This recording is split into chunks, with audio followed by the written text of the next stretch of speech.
Ronald Hutton, welcome to the Witch Wave. Thank you. It's a pleasure to be here, ma'am. I am so honored that you have taken the time to speak with me today. I'm a great admirer of your work, and you've also been incredibly generous with me behind the scenes because every time I've sent you an email when I'm writing my books and have a question for you, you answer immediately, which is shocking and so appreciated. So thank you. You ask really interesting questions, ma'am. Why, thank you.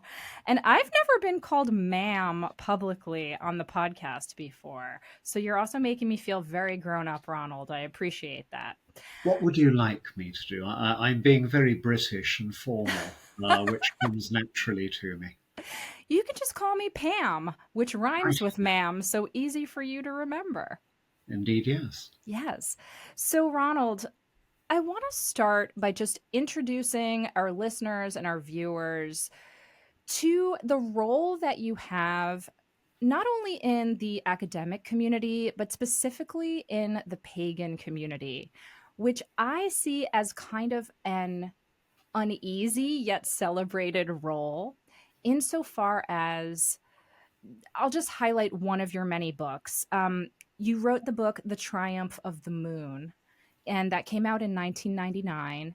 And this is one of the first books, to my mind, that really sought to tease apart the veracity versus some of the misconceptions of paganism, specifically in Western Europe and in the US. And many pagan people didn't necessarily appreciate some of the debunking that you were doing, while others were thrilled to have a more true history revealed to them. And so I was hoping you could speak to the tensions of that polarity, if you will, in your work and specifically around that book. Yes, with pleasure. The tensions, as far as I know, as far as I experience, are pretty well all on the far side of the world from me.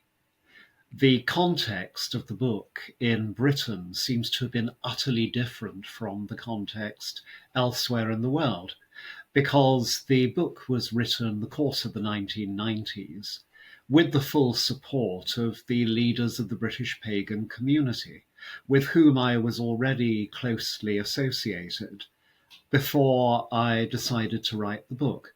What had happened was, by 1990, belief in what you might call the origin myth of modern paganism, the idea that it was an enduring, persecuted, ancient religion that has survived in secret to the present, had already collapsed among the leaders of British paganism Mm-hmm. because of work by academic scholars and also by growing doubts in the community about the evidence. And as a result, there was now a vacuum in which modern British pagans didn't know where they'd come from.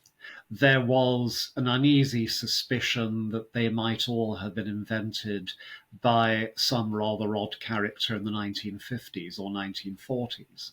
Are you speaking of And Gerald so, Gardner? yes, Mm-hmm. and who was getting rather a bad press at that time. Mm. And as a result, I agreed cheerfully to carry out the research, having the position to do so, to Mm-hmm. find out where, as far as I could tell, British paganism really had come from. And that's why I didn't write the book to debunk anything.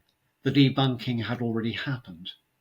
I wrote it to try and fill a gap, to give Mm. paganism a history of which I hoped it could be proud, by showing that it had come out of some of the most important cultural currents of the previous 200 years in Britain, Mm-hmm. and could claim as its emotional and intellectual ancestors some of the greatest figures in that culture, like the Romantic poets and Yes. some of our finest novelists and artists. In Yes. other words, paganism was quite central to my nation instead of being a bunch of loonies and frauds on the edge. And that was the argument of the book. Mm. And it worked like that. It was accepted as that by the people who, for the previous 20 years, and in some cases the previous half century, had been the most respected figures in British paganism. Hmm. And they were my dear friends.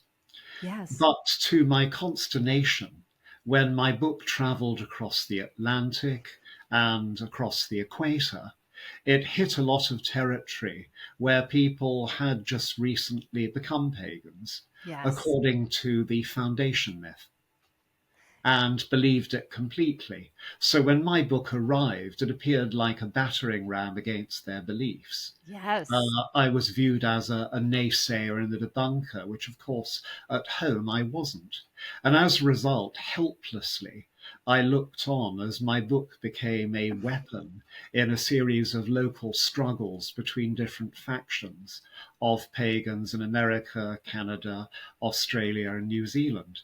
Right. And because none of them apparently knew the circumstances in which I'd written the book, there was nothing I could do. To my immense pleasure, the people who are some of the greatest elders in American, Australian paganism turned out to be delighted by what I'd done because, in many ways, they'd been neck and neck with the British pagan leaders. Mm. So Margot Adler became an incredibly dear friend. I loved I was her. devoted to her. Yes. And Oberon Zell was another natural ally. And people who helped root Australian paganism, like Julia Phillips, and people who became prominent, like Caroline Tully, became my friends as well. Mm. So I couldn't really help what happened. It's really up to others. Of course, of course.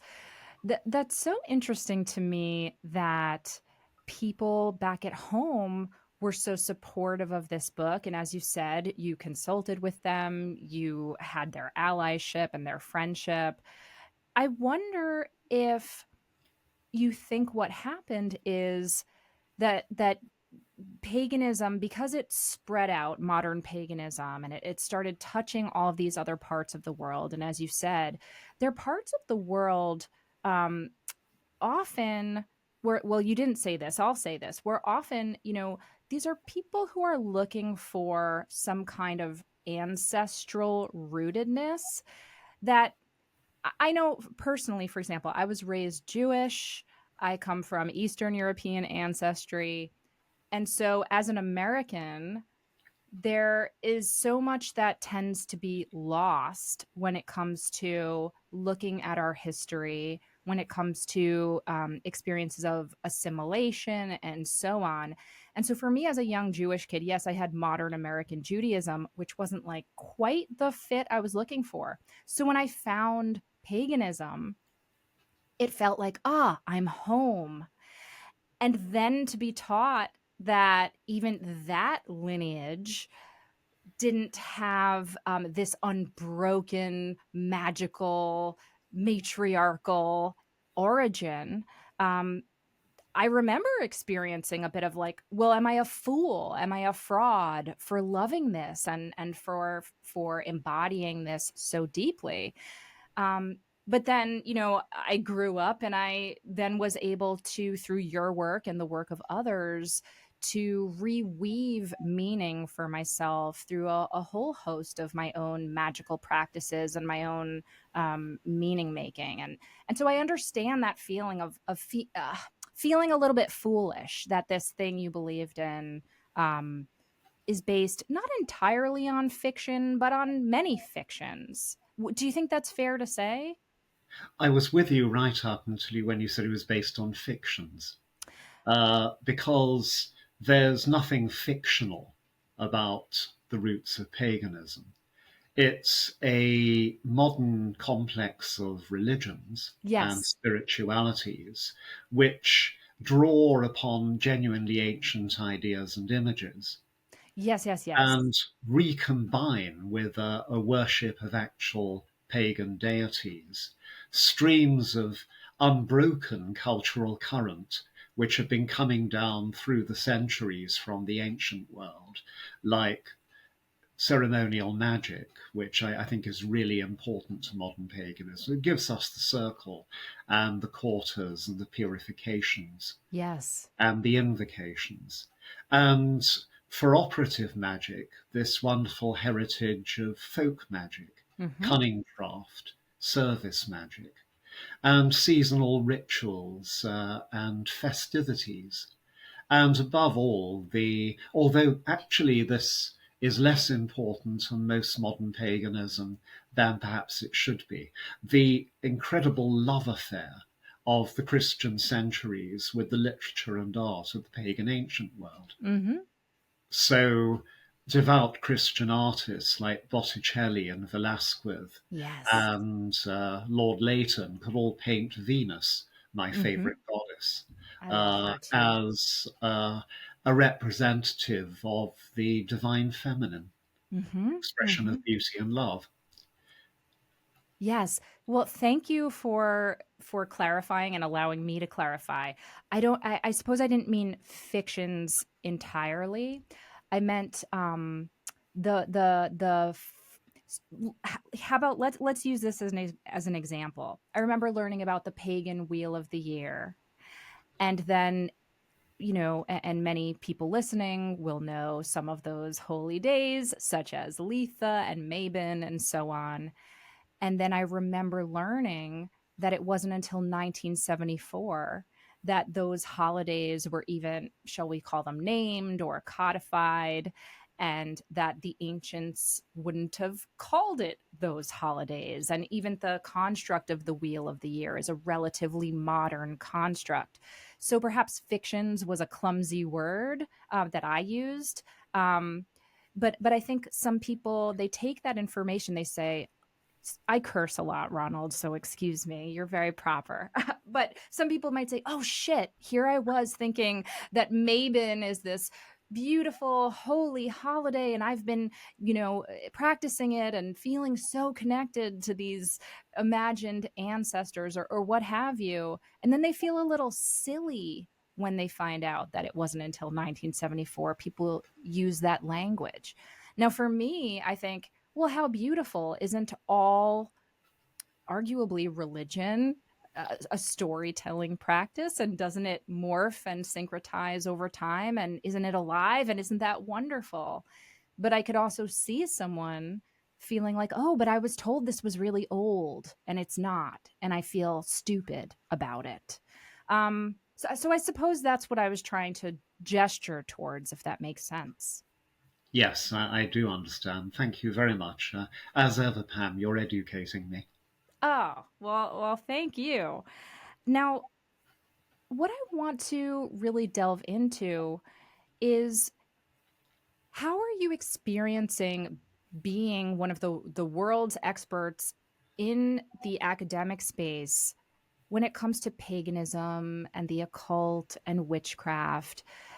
How has that perhaps evolved for you over time? Do you feel like there's more acceptance of this kind of material in the academic space, or do you still feel like you have to be cautious regarding the material that you're exploring and writing about? It's a mixture of the two. On the one hand, I keep my contract, my unofficial contract with the world in which I have to work and move by never discussing my own religious beliefs Mm-hmm. publicly. Mm-hmm. And that detachment enables me to be able to speak about paganism to people in general without people feeling that I'm trying to fasten a line of my own on them. Mm-hmm. But when it comes to the more general treatment of paganism with a capital P in the British academic system, there's been an exponential change since the 1990s. Because I worked on the subject, and I stress all I did was research into the subject as far as my colleagues were concerned.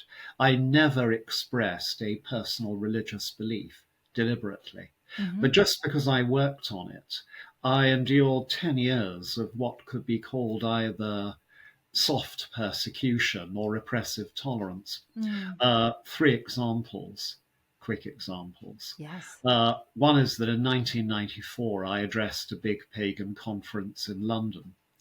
In the audience, unknown to me, was a Church of England missionary who then went away and denounced me to a national gathering of the national church Mm. as, quote, professor of Celtic studies at the University of Bristol. The only thing that was right about that was Bristol.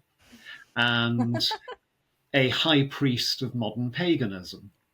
And I was then called in by my head of department, who expressed disquiet at the line that my research was taking. And I had to persuade him that the clergyman concerned had not bothered to do any research, Mm. and that I was not presenting myself as a pagan missionary. There you go. And he was still not very happy that Mm. I plugged on. 3 years later, there was a job advertised at my university in my department. And when the candidates gathered together on the day, waiting to be interviewed, all that they could talk about, according to the one who got the job, was there was supposed to be a witch on the staff. Oh my. Worse than that was a year later when the student newspaper of the university invited me to have an interview. And they told me they were starting a series on professors doing really interesting research.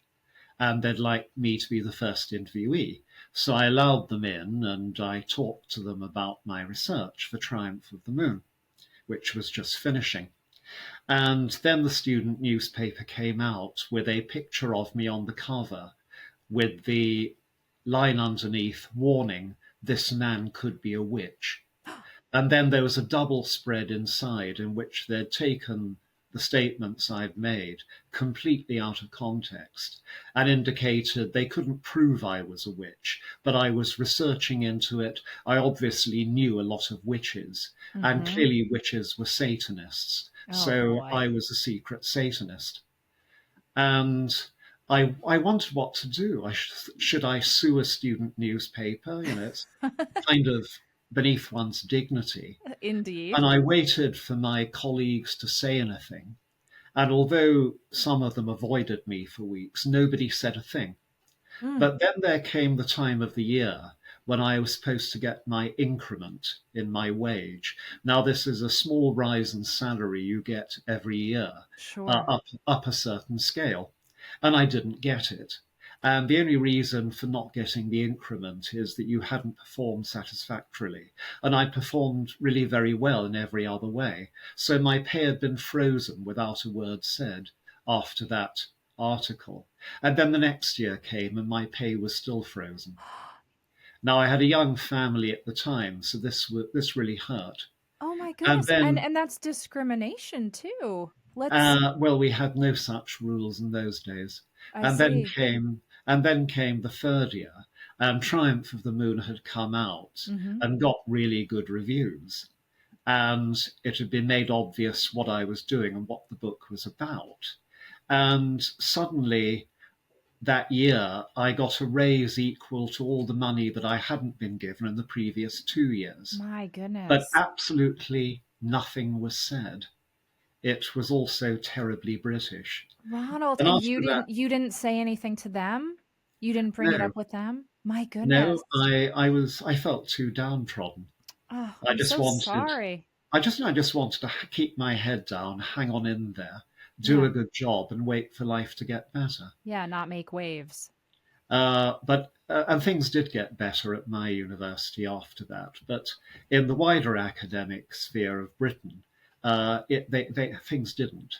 And for example, in the early 2000s, an American scholar who liked my previous work, which was not on paganism, went to Cambridge, which is Britain's finest university, Sure. just in terms of the indices you use to measure quality. And he asked the Cambridge historians what I was currently doing. And they told him that he could forget about me because I'd gone mad, become a witch, and left the profession. My No goodness. wonder. research grants dried up for me, invitations to speak dried up.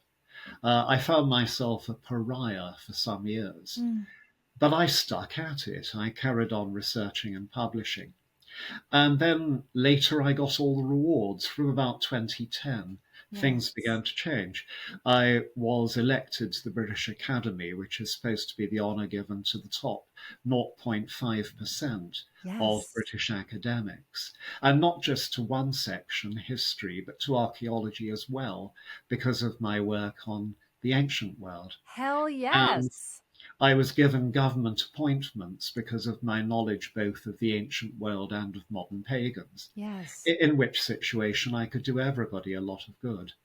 That's just it. I mean, you're a pioneer, and often pioneers have to pay the price for putting themselves out there and forging a new path and deal with a lot of the initial misunderstanding and fear and controversy. So, I mean, I'm so grateful that you kept going, Ronald, because I That's imagine many very people would not have.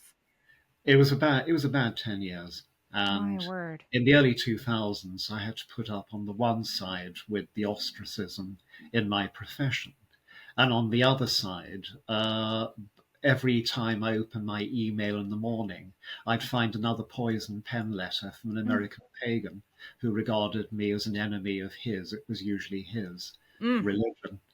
And because, of course, I'm not, this was doubly painful. But yes. I helped found a whole new division of academic work, Pagan Studies, Yes. along with other people. And the American Academy of Religion held a special session to honor my work in its 2020 meeting. So Congratulations. I've And been able to be. also, Ronald, aren't you also, I'm going to say this in a very obnoxious American way, so forgive the impropriety. Aren't you like one rung beneath being a knight? Like you were just given an incredible honor last year by the British government as well. Can you educate my American listeners about that? I think I need to educate British listeners as well. It's one of the silliest names for an honor in the Yes. world. I've been made a commander of the Order of the British Empire. My Uh, word. Should I be saluting? no, the Order of the British Empire goes up in levels. There's a member, there's an officer, and then there's a commanding officer, and a knighthood is the next honour above that. So you're on, we'll call you on the night track. How about that? I don't think so. I think that in order to get a knighthood, I'd have to carry on for 10 more years at the rate at which I've carried on for the last 50. And I'm getting a bit tired. Fair enough. Fair enough. Well, you are a sir in my mind. How about that? Now, let's talk about some of these pockets of academia that have opened up thanks to your work and the work of others. I know here in America, for example, Rice University, there's now a certificate you can get, the Gnosticism, Esotericism, and Mysticism certificate called GEM, if I'm remembering correctly. Exeter University, I believe they in the UK have some kind of track to study the occult and esotericism in the academic context. Can I tell It's a you? master's. I'm sorry, it's a master's. Yeah, Thank you. master's degree. And I hear about these things now, and I have to kind of wipe the drool of envy from my face because when I was a student at NYU, no such thing existed. I really had to cobble together a very mishmashed sort of curriculum for myself to try and study, witchcraft and the occult and consciousness and art and mythology and all the things that I love. And so it thrills me that now students have access to some of these different pathways. And I wonder, are there others that you know of, other areas of academia or places that people can study this more formally that you're aware of or that you are encouraged by? America is much better at this than Britain. And of course, therefore, I know less about it in Mm. terms of courses. Mm-hmm.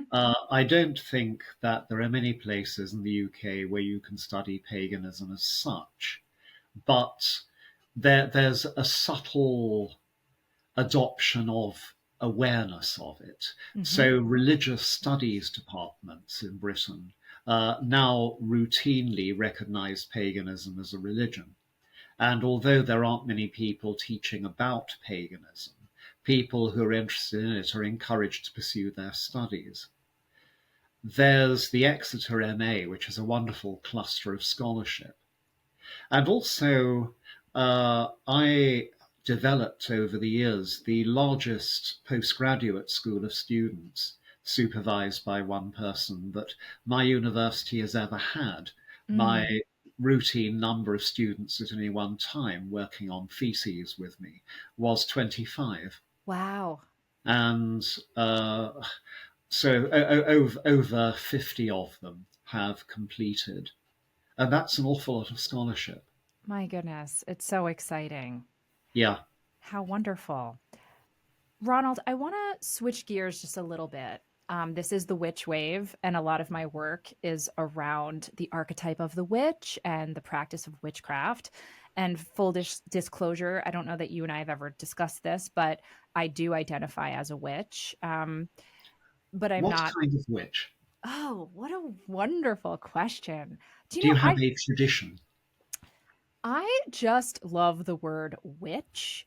Yeah. Mine, I suppose you would call me a solitary practitioner. So I do not use the word Wiccan about myself just because I have a lot of respect for that path of initiation. And because I didn't go through it, I just don't feel comfortable using that word.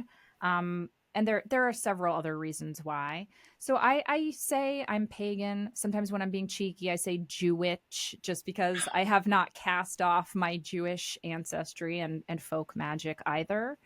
So yeah, sometimes I say an intersectional feminist witch. It's very much coming out of, Starhawk, whom I got to interview on this show, was very foundational for me when I was, a young person.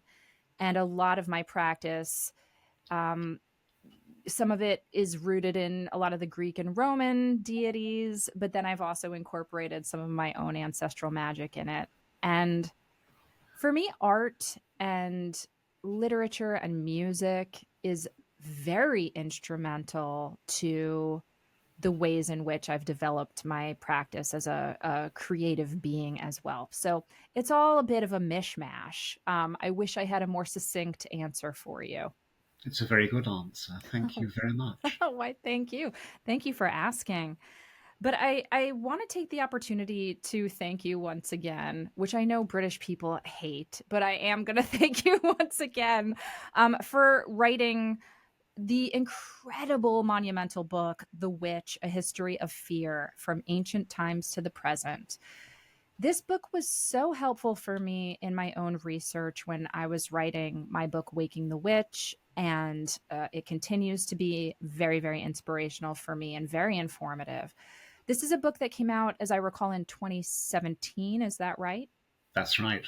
And so, first of all, let me ask, just for listeners and readers and viewers who might not be familiar with this book, what what caused you to want to write such a tome? Well, ever since about 1980, I'd wanted to write a book about the history of witchcraft. But the main evidence for it and the main area of research in the 80s and 90s was the early modern witch trials. Hmm. And I just found them too depressing Ugh, tell to me about immerse it. myself in them. So I took a different approach, playing to my interest in folklore and my interest in comparative studies across the world. Yes. And so I found a way in. The person I most liked and respected at that time, who became a personal friend, was Carlo Ginzburg, Mm. who wrote a series of wonderful micro studies of popular belief and was interested in the idea of ancient traditions helping form the image of the witch in the Middle Ages and the early modern period. And that's something that I would do. The only difference being that Carlo tended to put everything under the umbrella of shamanism, Yes. and I didn't. So there are some differences between us in our approach, but the affection and the honour that I feel for him and the kindness he's shown to me is outstanding. Mm. But also, I became more and more aware of the growing amount of witch persecution in the modern world Yes. and wanted to do something about it, to understand its origins better, to draw attention to it. I became involved personally in the controversy in South Africa over whether the government should reintroduce laws against witchcraft, Mm. because the rate of murder of suspected witches was rising fast, especially in the northern province of the country. Sure. And the argument went that if you reintroduced actual laws against witchcraft, then people could be prosecuted for being witches and then fined or locked up instead of being murdered. Right. So there was a big debate over whether to do this. How And interesting. a panel of native academics, quite high ranking academics, the Ralushai Commission, was asked to produce a report. And it produced a report arguing strongly for the reimposition of laws against witchcraft.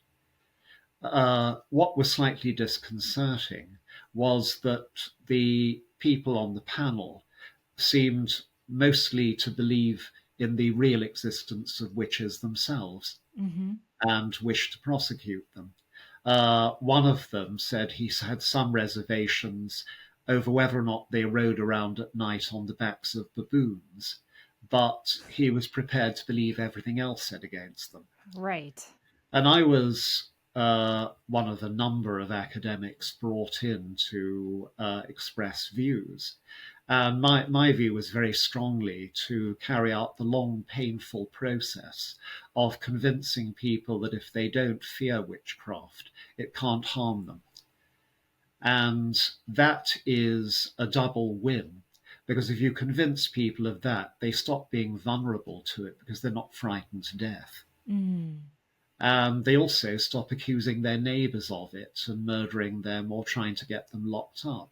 Everything Exactly. calms down. And in fact, that view won, not because of me, but because of the whole cumulative effect. Wow. And the South African government decided not to introduce laws against witchcraft and still hasn't, unlike Cameroon, Ivory Coast, Ghana, Mm-hmm. Malawi, and of Yes. course Saudi Arabia, which still beheads people for being witches. Yes. Yes, indeed. Anyway, my book called for a worldwide campaign to eradicate the persecution of suspected witches, just as we've eradicated smallpox and are slowly lessening polio and malaria.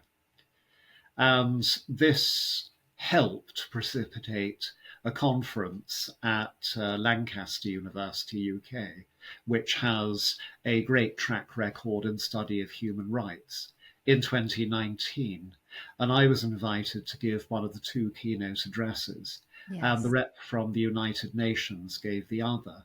And we drafted a UN resolution to discourage witch hunting across the world, which was adopted by the UN in 2021, Mm. being the first time such a thing has happened. Wow. And last year, the Pan African Parliament, which is a body representing all African states, especially south of the Sahara, issued a set of guidelines to help African governments enforce that resolution. Now, so far on the ground, not much has happened, but the fact that these things are happening at the top for the first time is very encouraging, and I feel that my book was not written in vain. Oh, wonderful, wonderful. Well, that's really tremendous, and I was not aware of all of those different campaigns that you've been involved in. That's fantastic work. I suppose then for me, it begs a question that I grapple with a lot in my personal practice and my own identity, which is on the one hand, uh, straddling the line between trying to convince people that witches are not scary and should not be persecuted, while at the same time identifying as a witch publicly um, obviously with very different context and a very different sort of cultural lineage than somebody who might have been accused of being a witch. And I think a lot about, sometimes I'll see t-shirts or people holding up posters that say, "I'm the granddaughter of the witches you could not burn." I wonder if you've seen some of those signs. I've And it, heard of them. yes. And on the one hand, I so appreciate the sentiment of it. And on the other hand, it's like, well, first of all, you wouldn't be their granddaughter, you'd be their great, great, great, etc. But second of all, most of those people who were accused of being witches or are accused of being witches by outside forces never would identify as witches. Or if they have any kind of magical practice, it's one of folk magic or counter magic. They are not malevolent actors in the world, right?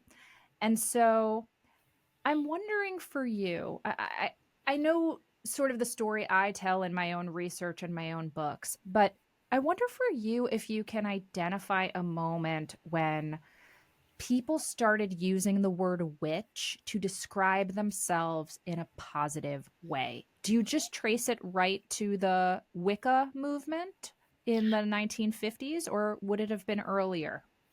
No, certainly by the 1920s, Mm-hmm. people are doing it And as part of becoming modern. They may have been doing it in other parts of the world earlier, but I can speak for Britain. yes, And that, especially women, because the witch really is one of the very few images of independent female power that traditional society has given us. that's right. As to the question of do do we disempower modern witches by suggesting that people needn't fear witchcraft?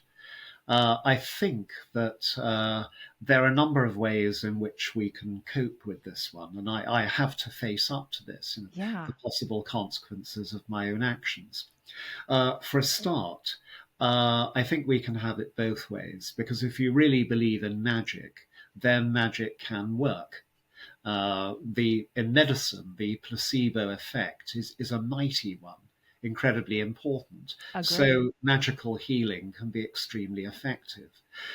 Ritual and magical practice can build character, confidence, self-awareness. One of the greatest thrills to me is seeing pagan practice, especially witch practice, turning tongue tied, shy people into marvelously eloquent and very strong people. Mm, And the effect of belief in magic and indeed belief in deities on people can be profoundly transformative, yes. physically and mentally, emotionally, spiritually. I've spoken of the eloquence effect, but there are times when I felt I've literally seen people glow physically. Yes. I've seen somebody's eyes change color for a while when they were gripped by the sensation of being a goddess. Mm, These are wonderful things. So it is extremely potent. yes. Uh, I cannot prove that any deities exist. I cannot prove they do not exist. Yes. And so for people who feel an affinity with certain deity forms, to work with them and embrace them can be tremendously empowering, life affirming, and do wonderful things for them. So I argue for a quite subtle engagement with belief systems and the idea of magic. Where I do draw the line, and I don't think that I'd be unusual in this, is to suggest to people, and occasionally this happens, who identify as witches, that threatening to curse their non-witch neighbours is probably a bad idea. Right. Right. Touche. I love it. Well, can we circle back to that second point as well when you talk about the 1920s being a time when people started using the word witch to describe themselves in a positive light? Because for me, when I'm thinking about these things, I'm thinking about the effect of like Michelet's La Sorcière in the 19th century and Matilda Jocelyn Gage's Woman, Church, and State. And I'm thinking how that also filters through the world of fiction. I mean, as people now know, Matilda Jocelyn Gage, this is L. Frank Baum's mother in law. She was a theosophist. She had a huge influence on him inventing this matriarchal witch based culture in Oz, right? And Yep. really introducing the idea, arguably, of the good witch. And I know there are some other examples, but he really is one of the more famous ones of even introducing the idea of there being a benevolent witch to pop culture, for example. So, do you think some of those are the threads that people were picking up on in the 1920s when they started calling themselves witches? I think absolutely so. And you've mentioned fiction. Hmm. It appears most often in novels, Yes. especially written by women, but not always. Hmm. And there's a very strong feeling between the walls that embracing the figure of the witch and embracing aspects of paganism will be rather like taking a vitamin supplement. It will restore to modern society aspects in which it's become deficient and therefore unhealthy. Yes. Oh, that's so beautiful, Ronald. And of course, I have a predilection for that point of view, shall we say. That's really, Vitamin W. I love it. Vitamin Witch, indeed.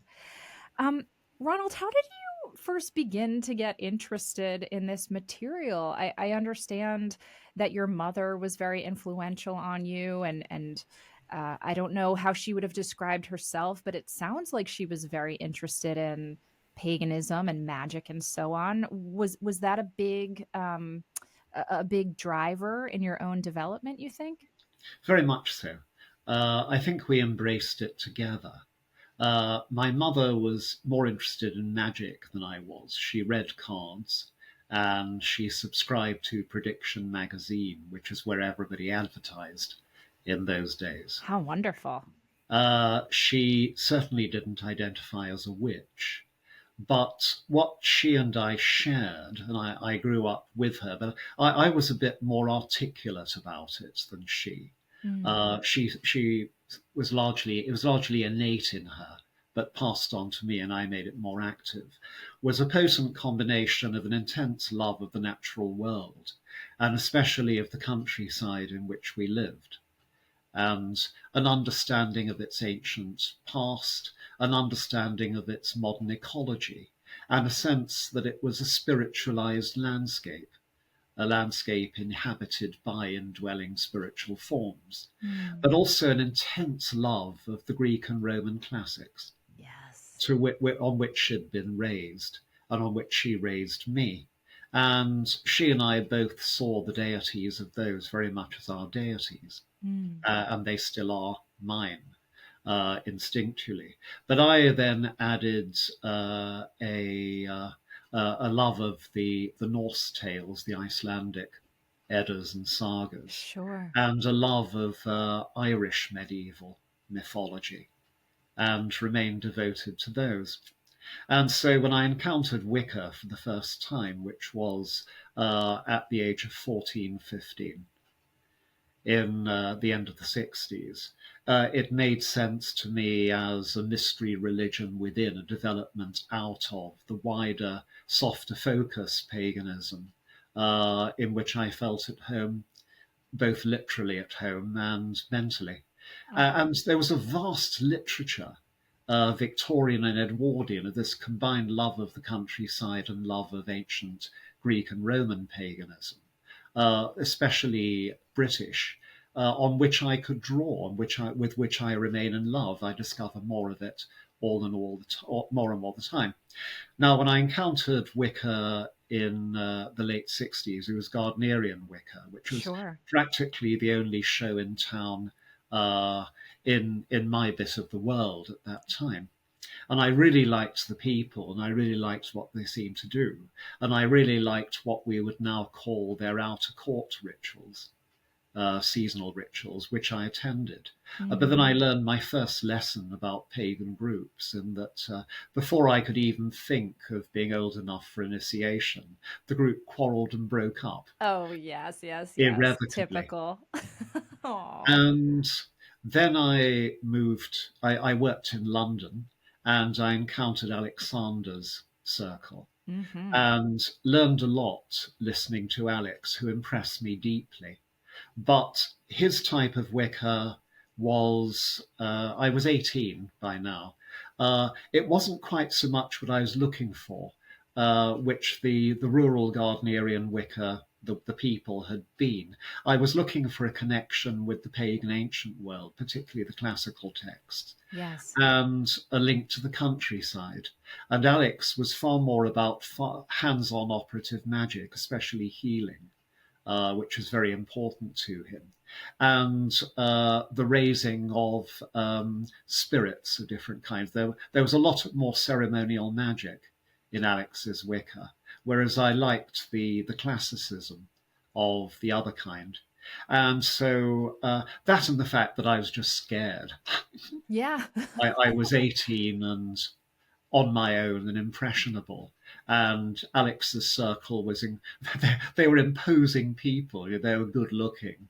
Uh, some of them Very, very sexy. a bit older than I. So I learned and admired, but then quietly backed away. But it gave me a good education in Yes. what Wicca was, and above Yes. all, it gave me endearing friends. And it was those friends later that got me into contact more and more with the national pagan community, especially Wicca, because that was still most of the paganism that was around. Yes. And why, when that community decided it needed a historian, I was the obvious one to whom they turned because they knew me. Yes. How magnificent. I'm remembering that the person who introduced me to your work is a dear friend of mine, Christina Oakley Harrington, who runs Treadwell's books, and she's been on the show and so on. And I just heard she's giving a public lecture at Harvard soon. I'm not sure if it'll already have happened by the time this episode comes out. But she often talks about how important it is for people to have historians, especially when it comes to these groups that are so misunderstood. And sometimes I often say that witchcraft is either trivialized or sensationalized, and historians occupy this wonderful space of hopefully doing neither of those, right? And so I know, she really has great respect for the historians of the pagan community, of which you are obviously one of the leaders. Well, she's a dear friend of mine and one of the great figures in contemporary British paganism. When the Yes. history of British paganism in the early 21st century is written, then Christina will be one of its main characters. She's done wonderful things for British paganism, particularly Wicca, in Yes. pretty well every single way. And I honour her as well as being very, very fond of her. Oh, Can indeed. I just do one thing, and Please.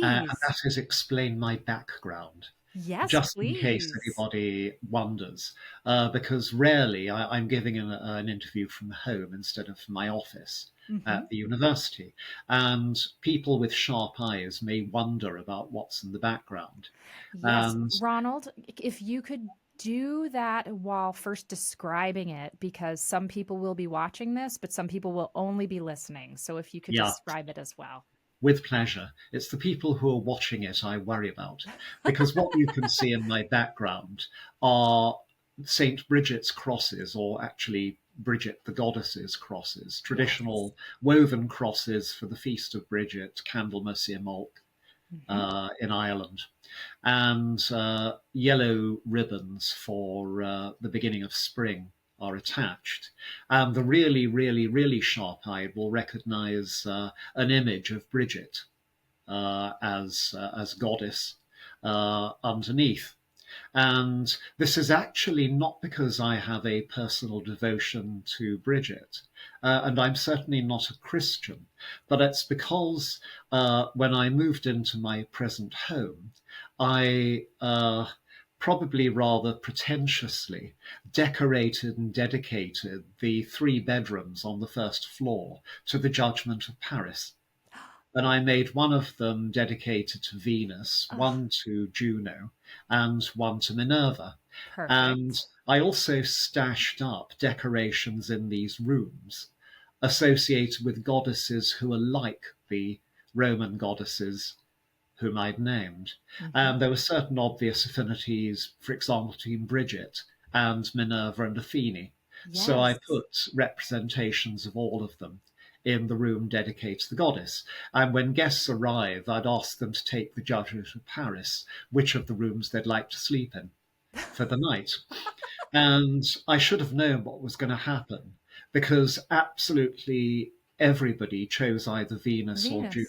Yeah. Uh, Practically everybody chose Venus. There are a few who liked Juno because of all the peacock feathers Yes, and of pictures, course. but nobody wanted to sleep with Minerva, Bridget, Athene, etc. And Really? so in the end, I gave up, moved out the bed, and turned it into my study, which, given the interests of the goddesses concerned, is entirely appropriate. Perfect. It's a palace of the intellect. I love that. To which I try to live up. I think you have far exceeded that goal. Well, first of all, Ronald, now I just want you to take us on a tour of your entire house, but maybe another time, because it sounds absolutely magnificent. But we are, sadly for me, coming up to the end of our time together, at least for this go round.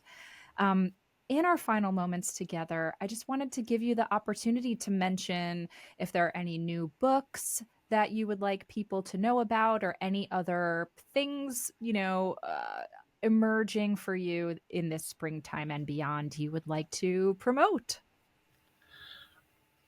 Oh gosh, the word promote always scares an old-fashioned, Do you know shy. I felt a little sick saying it to you? So we both feel a little oogie about that word. I think you're perfectly justified in asking what I'm writing.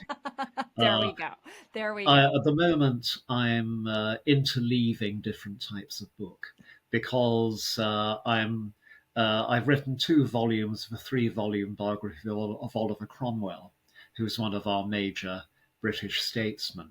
Okay. And that's for the other half of my career because I started as a Tudor and Stuart historian. If I'd Sure. started as a historian of paganism, I'd never have got a job.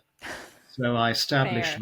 myself in a mainstream Orthodox area and then felt secure enough to take the risk of having my salary frozen and being Being an described as academic going mad freak. and that kind of thing. Yeah, and survived. And in between each volume of Oliver, I produce a pagan book. So I'm actually on a pagan book at the moment between volumes 2 and 3 of Cromwell. And my publisher will no doubt come up with some lurid title like Queens of Blood and Sperm or something like that. Uh, Oh, I stick with that one, Ronald. That will do fabulously here in the It's not States. me, but I prefer Goddesses of Love and War Oh, how because I'm writing beautiful. about a particular type of ancient goddess who was patroness of both love and sex and war. And there are lots of them: Inanna, Ishtar, forms of Sure. Aphrodite, definitely Venus. Sure. Hathor, when she starts out, she then gets split with Sekhmet, and Freya and the Morrigan. Oh, And how magnificent. I'm very fond of all of them. I cannot wait to read that book, Ronald. Do you know when it will be released or are you still working on it? Oh, I'm still working on it, but I should finish it sometime in the summer, and so it'll come out.